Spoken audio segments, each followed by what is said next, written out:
Rev up your engines!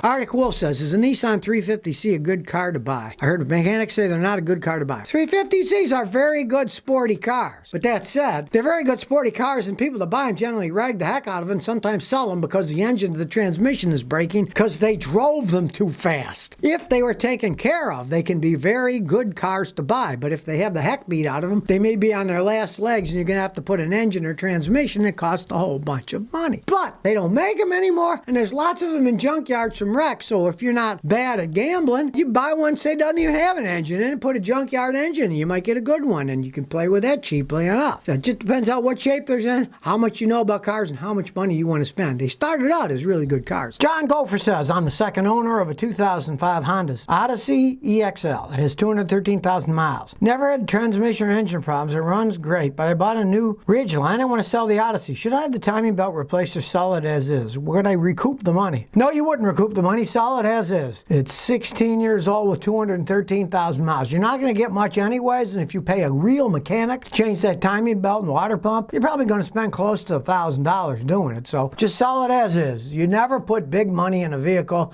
if you're going to sell it. That's just the way that it goes. New to you says, I heard that a 2018 Camry's had a troublesome new 8-speed transmission. Has this problem been fixed for 19 to 21? It wasn't a giant problem. The problem was everybody expects perfection from Toyotas because they make them so well. The 8-speed transmission, occasionally, they would feel a little weird shifting. They weren't as crisp and precise as the previous 6-speed transmissions were. They fixed most of it with software updates. You know, everybody always likes whining at Toyota. Whenever they make some small mistake, they try to blow it out of proportion to get people to buy really poorly made American cars instead. Then they'll really see poorly made cars.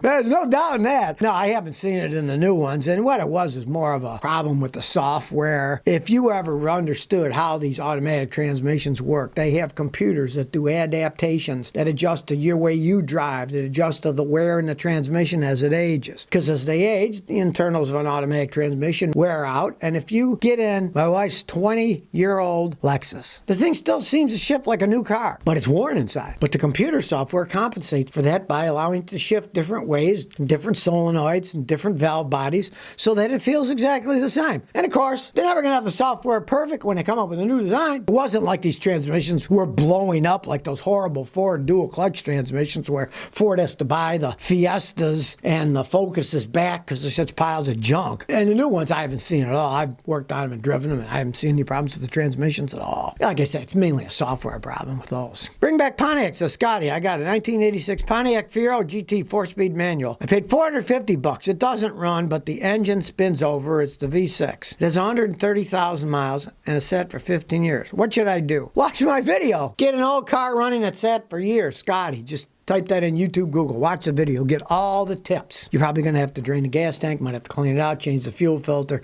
There's all kinds of stuff you can do, but follow that video step by step to begin with. And if you put a new battery in, make sure there's oil in the engine and coolant in the radiator. Try starting it up with some starting fluid and see what happens. You never know. But that gives you step by step of what to look at if it doesn't work. And if you finally get to the point that it cranks over, but it doesn't start, then you want to watch my video, Fixing a Car That Cranks But Doesn't Start Up. And it would give you even further clues for getting a non-running engine running again. Ben says, Scotty, I got an 88 Toyota Corolla FX16 with 240,000 miles, a manual transmission, and a salvage title. We changed the water pump and take the bad fuel out and put in new fuel. It'll crank, but it won't start. Nothing's blown. You get a car that's that old with a salvage title, you don't know the history of it. Let's say it had flooded out. It may not be worth fixing because that destroys the entire electrical system of the car. So what you'd want to do is, it cranks but it doesn't start. So do my video, Fixing a Car That Cranks But Doesn't Start Up. Start there. Pray it's something like the distributor went out. Maybe it's lost power and it doesn't fire its spark anymore. Pray it's something simple like that. Because when you buy a salvage title car, you have no idea. And if it was flooded, it might not be worth fixing. If you go to the computer and you unplug all the wires, you look and they're all green, then take the computer computer out, unscrew the top and the bottom, look inside, and if it's all corroded, the thing was flooded, and it's probably not even worth trying to fix. But if it isn't all corroded, pray it's something simple like the distributor's gone out. But when you get a salvage title, one, you don't want a salvage title anyways. If you get one that old with a salvage title, there's no saying what could possibly be wrong. But like I said, start with my video, fixing a car that cranks and doesn't start. Pray it doesn't have spark and it just needs a distributor. You can get a distributor at a place like AutoZone for maybe $160 or something. Just bolt it out, bolt the new one in, pray it works. Consulate says, I got an 05 Mercedes-Benz C240. Front wheel steering vibrates. I looked under the front wheel. The axle boot is broken and grease leaked out. Can you advise if I need to replace the axle? How should I pay? All right, well, it's a Mercedes-Benz and all that stuff is way too expensive. But go to discount auto parts stores, AutoZone, O'Reilly, whatever. See if they can get you one of the aftermarket axles. Even like on a Toyota, if a dealer wants like $650 for an axle, they'll sell you one for $69 that's brand new. It's made in China, but it works perfectly fine. If you can find one of those, go that route. They just unbolt and bolt on. It's not rocket science. The main thing is buying the part. And sometimes they can get those Chinese ones for Mercedes, sometimes not. Try to find an aftermarket one. You'll save a ton. In Thrust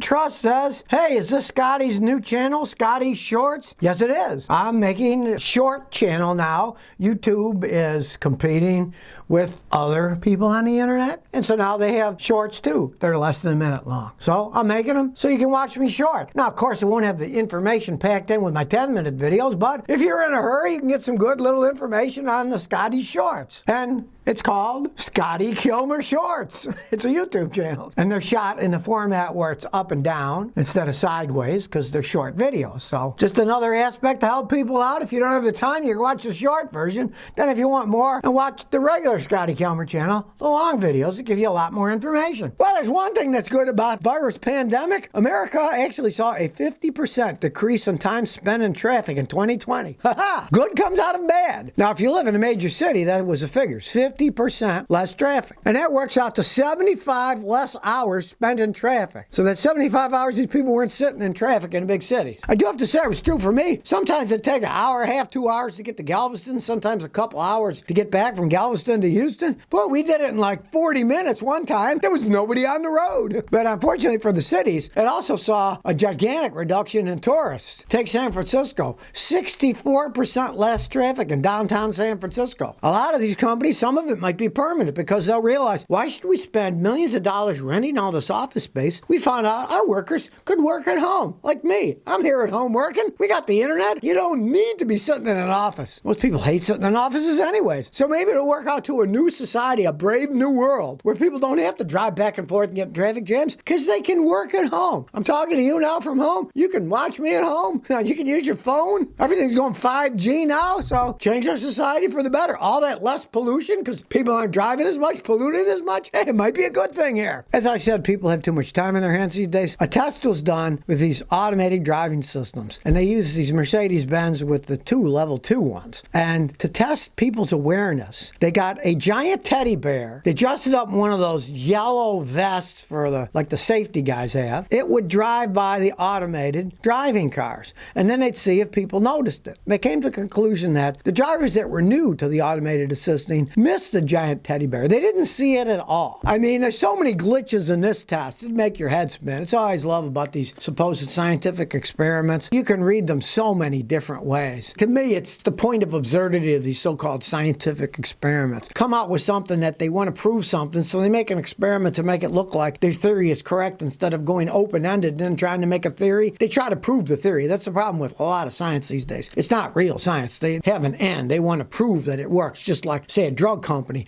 They want to prove that the drug works, so they're going to rig the test to make it look like it works, whether it does or it doesn't. Here they were driving around with a giant teddy bear with a yellow vest on, and they came to the conclusion that, well, if you're new to automated driving, you're not going to notice as much, but the people who have been driving automated driving, they did notice the teddy bear. So after a while, you get used to these automated driving. To me, it's like, why do they even waste money doing these studies? God knows how much money they spent doing the study. It was the Insurance Institute for Highway Safety. So, well, they got a lot of money to waste. I guess they got to do some kind of crazy experiments, driving around with a teddy bear in the back to see if anybody notices it. I don't know. I'm starting to wonder about some of the things that go on in our society.